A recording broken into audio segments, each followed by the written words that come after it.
In this we are going to study cell membrane. Cell membrane की जो detail study है, जब electron microscope invent हुआ था तब की गई थी 1950s में। Cell membrane is compose of lipid bilayer. Lipid के 2 लेयर से सेल मेम्ब्रेन कंपोज हुई है। बाय मीन्स 2 लेयर्स से लिपिड्स के। ये जो लेयर्स है वो किससे फॉर्म हुए हैं ये हम स्टडी करेंगे। तो जो लिपिड्स के लेयर्स है कैसे अरेंज है, जो पोलर हेड है वो आउटसाइड फेस करता है और हाइड्रोफोबिक टेल है वो इनसाइड फेस करती है। ओके, जो हाइड्रोफोबिक है मतलब वाटर डिसलाइकिंग है, टेल्स कैसे है वाटर डिसलाइकिंग है, तो उन्हें वाटर से प्रोटेक्शन चाहिए इसलिए वो इनसाइड फेस करती है। ओके, सेल मेम्ब्रेन जो है वो लिपिड कंपोनेंट से बना है। तो लिपिड कंपोनेंट में क्या प्रेजेंट होते हैं, फॉस्फोग्लिसराइड्स प्रेजेंट होते हैं। Okay, lipid component consist, lipid में क्या प्रेजेंट होते हैं, फॉस्फोग्लिसराइड्स प्रेजेंट होते हैं।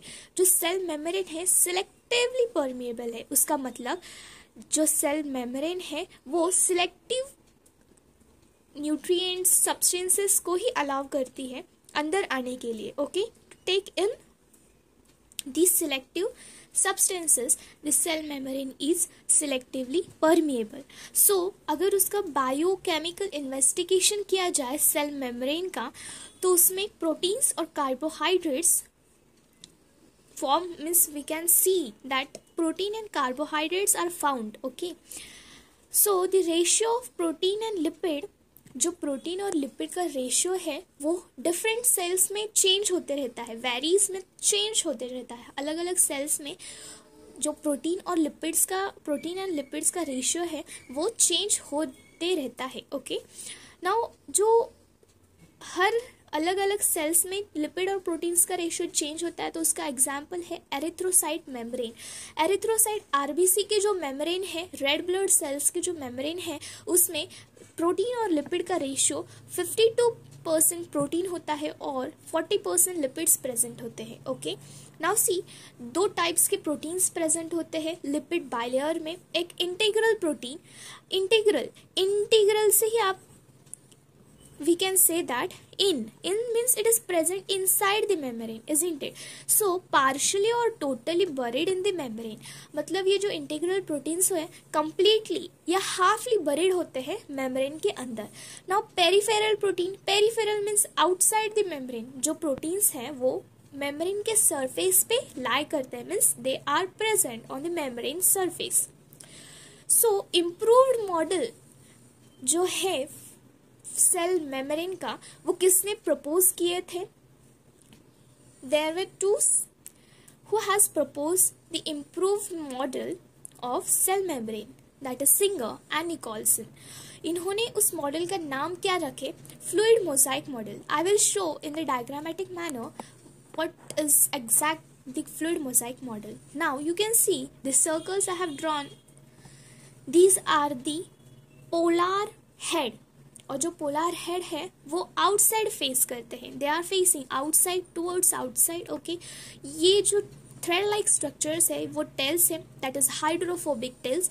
हाइड्रोफोबिक टेल्स मतलब वाटर डिसलाइकिंग टेल्स है, उन्हें वाटर से प्रोटेक्शन चाहिए इसलिए वो इनसाइड फेस कर रहे हैं। ओके, सो ये जो 2 लेयर्स है इसे लिपिड बायलेयर कहते हैं। These 2 layers are lipid bilayer. Okay, और जो यहाँ पे प्रोटीन है integral protein, I have told explain here integral protein ये टोटली या पार्शियली बरीड होता है मेम्ब्रेन के अंदर। So this protein is totally buried in the membrane. Okay, I have written that integral protein.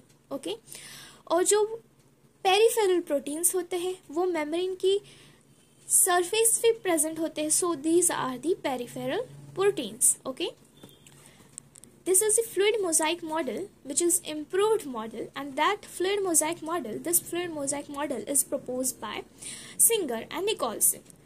जो लिपिड प्रेजेंट होता है उसका नेचर कैसे होता है? Quasi fluid, semi fluid nature होता है, ज्यादा वाटरी भी नहीं, it is like slime, semi fluid nature. Okay, that is quasi fluid nature. So ये जो क्वाजी फ्लूइड नेचर है वो किस में हेल्प करता है? जो लैटरल मूवमेंट प्रोटीन्स के जो लैटरल मूवमेंट होते हैं वो क्वाजी फ्लूइड नेचर के कारण होते हैं। ओके, और उस लैटरल मूवमेंट ऑफ प्रोटीन्स को ही एक न्यू टर्म से डिनोट किया गया है, that is fluidity. Fluidity means lateral movement of protein से प्रोटीन मूव कर रहे हैं तो उस मूवमेंट को फ्लूइडिटी कहते हैं. ओके, सो फ्लूइड नेचर के कुछ इंपॉर्टेंट फंक्शंस हैं. फ्लूइड नेचर किस में हेल्प करता है मेम्ब्रेन का? So it helps in cell growth. Cell growth में हेल्प करता है fluid nature. Formation of intercellular junctions, ये इंटरसेलुलर जंक्शंस फॉर्म करने में भी हेल्प करता है. You can see here formation of intercellular junctions means cell to cell junctions form करता है. Means they can create cell to cell door जो आसानी से सब्सटेंस को एक्सचेंज कर सकते हैं. और सिक्रीशन करने में भी हेल्पफुल है फ्लूइड नेचर.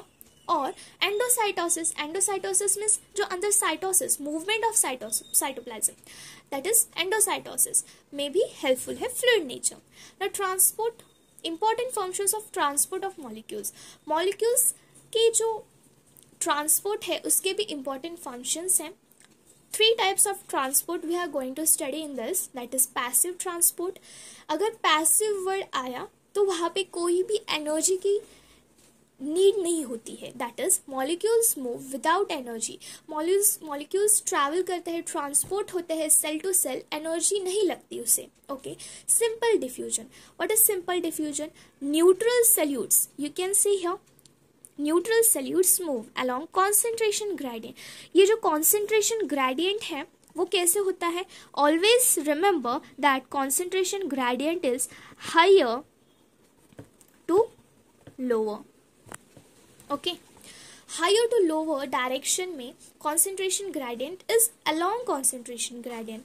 अगर वाटर मूव करता है तो कॉन्सेंट्रेशन ग्रेडियंट से ही मूव करता है, अलोंग कॉन्सेंट्रेशन ग्रेडियंट मूव करता है. मतलब water moves from higher concentration to lower concentration. So movement of water through diffusion, this is simple diffusion. movement of water from higher concentration to lower concentration. जहाँ पर concentration high होगा और high से low के, और जब substance या solutes जाएंगे हायर कॉन्सेंट्रेशन से लोअर कॉन्सेंट्रेशन के तरफ तो वो कैसे, उसे क्या कहते हैं? डिफ्यूजन कहते हैं. और उसी डिफ्यूजन को ऑस्मोसिस कहते हैं. That diffusion, simple diffusion is also known as osmosis. जो वाटर होता है वो हायर कॉन्सेंट्रेशन से लोअर कॉन्सेंट्रेशन के ओर जाता है तो उसे ऑस्मोसिस कहते हैं. So last is active transport. What is active transport? Against concentration gradients, simple diffusion या osmosis along concentration gradient. Just noted, this is along concentration gradient and this is against concentration gradient.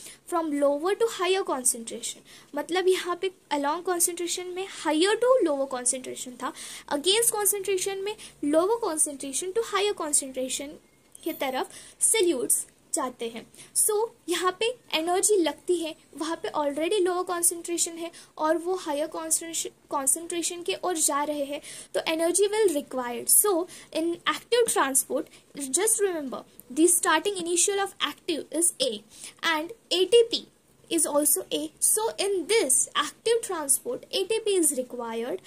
Active transport का example क्या है? Sodium potassium pump. Okay, this is the all detailed information of cell membrane